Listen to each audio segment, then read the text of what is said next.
Lost Planet is a franchise that I have always been curious about. Ever since I got the original 360 as a kid, I never really did dive into the games all that much. The most that I played of the Lost Planet franchise was the original and the demo for the sequel. I just never devoted my time and undivided attention to it thanks to other games being out that I was immensely interested in, like Halo 3 or Black Ops. What I am going to be doing with this video is something much more grand in scale. I have managed to play all 3 games in the series for Xbox 360 thanks to the backwards compatibility set for the Xbox One. Thank you, Microsoft. I am going to be discussing what made them good, what made them bad, and what, in theory and in fact, put the series on ice. No pun intended. After going through the information, I am going to be giving a closing statement of what the series did to innovate, and if I believe, in my personal opinion, if the series should make a comeback. So, let's grab our vital suits, and shoot some acrid. This is a retrospective on the entire Lost Planet series.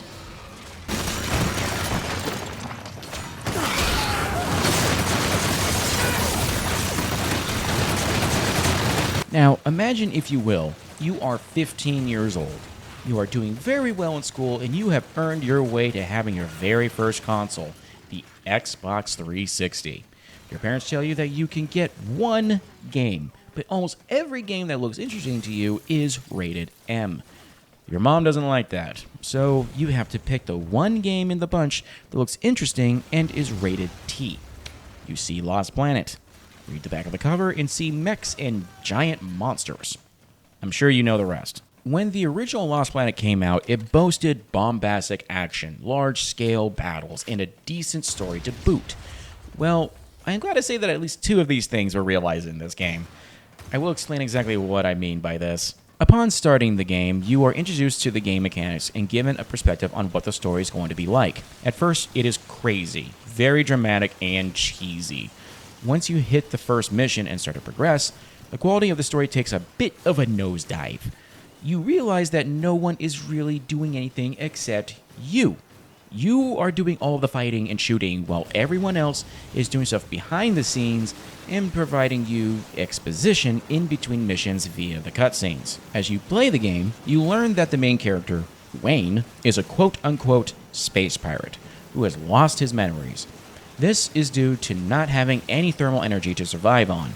You learn that the evil corporation known as Nevik basically wants to harvest thermal energy, literally the lifeblood of the planet, in order to better the human condition on Earth. You are trying to stop that by literally becoming the Doomslayer in every sense of the word and breaking all their stuff so that way they cannot do that. That pretty much is it for the story. You really don't get anything else out of it. The characters seem interesting at first, but you catch on pretty quickly that everyone is there to provide you with exposition and nothing more. They are also very much flat when it comes to a lot of their dialogue and delivery. Wayne is no exception. Most of the characters' names I kept forgetting because of how boring and flat they deliver the story to you. I just couldn't get into it. What did get me into the game was the gameplay itself. There is no denying that the gameplay itself is the main highlight for even playing a Lost Planet game. I have played many great games that had little to no story but had great gameplay. This definitely belongs in the list somewhere. Whenever you start a level, say for maybe 2, you are always on foot and are given ultimate freedom to tackle each challenge that the linear levels give you. You can stick with strictly boots on the ground, or you can use the many vital suits / mechs lying around just waiting for you to grab them. The trick of this gameplay is that you don't really get upgrades. You find weapons and items based on how much you are willing to search around. You also have a T-energy meter to keep track of as well. Without it being somewhat full, you cannot heal or keep yourself alive. You cannot pilot mechs, and you cannot fire certain weapons either. The nice thing is that everyone and everything on the planet uses the stuff, so all you need to do is keep progressing and fighting more enemies and collect that sweet, sweet orange juice. Trust me, it's good for you. As you progress through the game, more higher tier weapons become available to you, and once again, no unlocks necessary. You just need to find them. Better VSs become more frequent, and boss battles get a bit more insane as you get into the later levels. One of the major gimmicks of the game are the creatures that you fight in each level. Most people say that the first 2 games are Monster Hunter with guns, and I have to begrudgingly agree with them. The reason why I say begrudgingly is because both Monster Hunter and Lost Planet are made by the same developer, Capcom. So, no wonder, I guess. Now, I have given this game some praise and a bit of criticism. I do have more to say about it when it comes to the criticism part, and that is in the accessibility of the game itself. First off, having a floating crosshair in order to aim was a bit weird and janky, but it didn't break anything. My major issue was just the mere fact that you couldn't repair your own mechs. I thought that was a bit of a letdown. Also, the rate at which you use G energy for certain weapons can really get you into a tight spot. But I digress, because Lost Planet 2 addressed these pain points very well. Enter Lost Planet 2, the sequel to the bombastic third-person shooter Monster Hunter-like sequel that nobody wanted and yet loved. Hold up, how much did they sell? Wait, what? Okay, never mind. Gonna change that. My mistake. The sequel to the bombastic third-person shooter Monster Hunter-like game that everyone bought. It is no secret that the sequel to Lost Planet 1 was a bit better received thanks to its many improvements in both gameplay and graphics. The sequel boasted superior action and okay story to follow, and most of all, 4-player co-op. The franchise basically knew what it was and stuck with that and improved upon it. Even in solo play, I had fun. I remember playing the game demo for it and I played it over and over again. The only thing that I was not digging was the forced QTE moments and the flat storytelling. The criticism on this title is pretty much the same as the first one, but with a lot less criticism on the gameplay side, thanks to Capcom actually learning from their mistakes on that. You could repair your mechs now. You could do acrobatics with the anchor and have bots and players with you, hang on your friends' mechs and control their weapons. To say the least, improvements were made. If they wouldn't have made these improvements, there would have been quite an uproar from the community, and it wouldn't have sold as great as it did. What kept it from excelling, however, was what it was released alongside with, and the mere fact that the storytelling was not at all improved. The story may have been easy to follow and took place in many different environments, but there was little to no character development. This was further enforced thanks to the game taking place in between several groups and more than several chapters. This has a takeaway and a benefit. The main benefit is getting more than 8 hours of content for the campaign and plenty of replayability. The takeaway is that it feels convoluted and not that fun to follow when it comes to the story. Some of the scenes that you see are silly, sometimes cool, but that's really what they are. Brief, silly little breaks from the non-stop action. This is kind of a shame since some story/character development would have really helped it. All I get out of it right now is that there are 8 graded pirates out there and we need to shoot them. Seriously, that's it. Another thing that the game had was a progression system to where you could modify your character's looks and get improved versions of weapons. But this was all dictated by how lucky you were using the slot machine in the customization menu. This wouldn't be so bad if you weren't able to get doubles. I'm sure people can guess how I feel about having needless RNG in video games if you have watched any of my previous videos. So I'm going to leave it at that. And this is where I stop analyzing Lost Planet 2. The gameplay for it was pretty much the same for Lost Planet 1 with co-op elements. All you have to do in each level is get from point A to point B and fight the frequent bosses that will appear in certain areas of missions. This was one of those situations where Capcom felt that something wasn't broken so they didn't fix it, and just tweaked some things here or there to make it more accessible. The reception for the game was mixed, kind of like LP1, and sold around 1.5 million copies. This was, of course, a bit lower than what Capcom was expecting, but eventually led to a third title being released near the end of the 360 and PS3 era.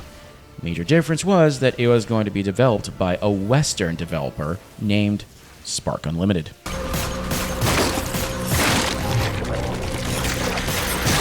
The franchise was in need of some much desired change. Things needed to improve and become more current if it was to survive. And that is somewhat what was done with Lost Planet 3. The developers at Spark Unlimited had quite the task on their hands, and they were determined to put something out that new and old fans would love. This entry wouldn't be a direct sequel to Lost Planet 2. Instead, it would be a prequel to the original installment. It would tell the tale of a working family man coming to EDN 3, trying to make an honest living, and surviving the extreme conditions set before him. The main goal with this story was to tell a tale of a normal guy getting mixed up in extraordinary situations. Jim Payton was the perfect character for this role. Jim is probably the most enjoyable character we have had in the whole franchise. It feels human to see and hear him talk about his family and to other people. It is genuinely funny to hear him make jokes or snide comments to people.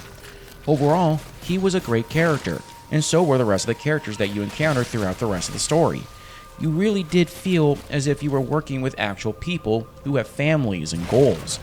You even saw some genuine character development with a lot of the characters in the game. To say the least, the story was very engaging.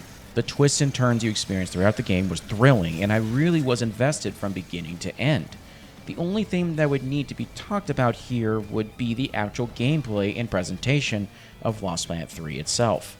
This is unfortunately where the major divide is between fans of the series. If there's one thing that LP1 and LP2 share between each other was its gameplay. The combat was simple and easy to grasp onto, and you had a lot of freedom in the environments that you were thrown into. Don't get me wrong, the level designs were all linear in nature, but you still could explore quite a bit. Lost Planet 3 takes this concept and puts it into world exploration, and dumbs down the third-person shooting sides of things. In Lost Planet 3, you don't have access to a giant mech with guns and weaponized systems. It's a giant mech with a drill for an arm. You use the mech in order to travel in between areas, solve puzzles, and fight the occasional boss. The weapons that you get are meant for self-defense, and only that. The shooting mechanics are pretty basic all around. You are able to aim, dodge, take cover, and melee when it is absolutely necessary. But you could upgrade your mech and guns appropriately considering that you had the currency for it. Side missions helped with this majorly. Unlimited Spark really wanted this to be more of a survival adventure story and make it relatable. And I have to say that they did accomplish this. The only part that they did not accomplish was providing further innovation to the combat while on foot, and providing replayability. The combat on foot is very generic to say the least, but you do have some bouts of positivity here or there. It's clear that they were trying to take some things from the much beloved Gears of War franchise and Dead Space when it comes to the gameplay. Some enemies could be taken down by pumping them with enough bullets or exposing certain weak points, literally dismembering them. So far, so good, right? Well, not everything is great with these two concepts combining together. One of the major problems with this is that enemies can often be real bullet sponges.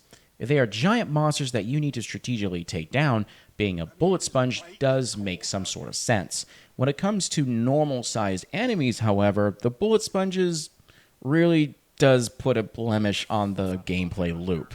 For example, if I am fighting some wolf-like creatures in the snow, and I have firearms that make their skin explode, then I would expect them to die a little quicker, not take 5 clips of ammunition loaded into their dome. LP1 and 2 made sense because you would see certain reactions from your bullets as you shot acrid. This would give you the feedback needed to know whether or not you are doing any sort of damage. LP3 does this, but it is severely toned down. I will say, however, that the dodging mechanic and rig mechanics are very well put together in LP3. If you time your blocks or your dodges right, you will get unique animations that will expose your opponent and allow you to put some major damage into a weak spot. It is vital to exploit this mechanic throughout the game. Without it, you wouldn't even be able to beat the game. Many steps were taken to make the world look believable and astonishing, even when you are exploring from within your mech. Assets and objects are detailed, and it was a joy to explore a lot of these areas.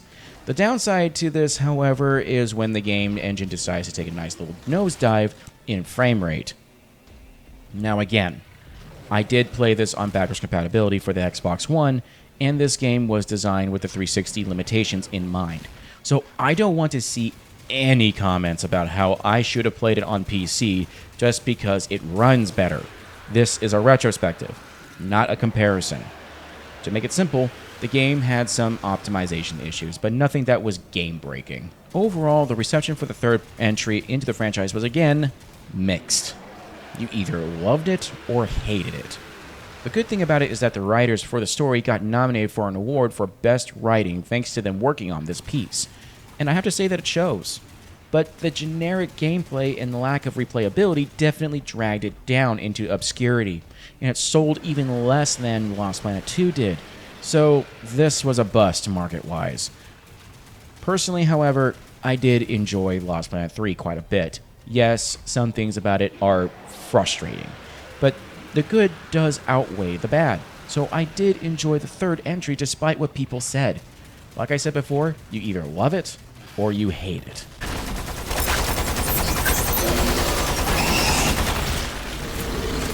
The Lost Planet franchise is a license that reflects good old-fashioned awesome fun, but a clear misunderstanding of what it wants to be. It has shown that it can be big yet confusing, and simple yet rich in story. Do I think that the Lost Planet franchise should make a comeback? Yes and no. It's clear that Capcom was using this IP as a testing ground for grander projects and really only used their B-rated material for it when it comes to story. At least that is how it feels for the first two entries. But other developers like Spark Unlimited have shown that you can take that concept and turn it into something else. The first two entries into the franchise showcase big battles and that venturing onto an unknown planet can be fun, especially if you have friends. The third entry innovated in its storytelling. So if this franchise does make a return, I would have to say that those developers would have to take the lessons of every installment to heart and really put something together that is spectacular. Perhaps having a single-player open-world story taking place on the planet after and or during the events of Lost Planet 2 could be awesome. Who knows? Maybe we will see it. If we do, whoever does take those reins will need to really deliver where others could not. This has been quite the project to work on and is probably my biggest video yet. I am essentially reviewing 3 games here all at once, while also reflecting on what we can do with what we learned from the Lost Planet franchise.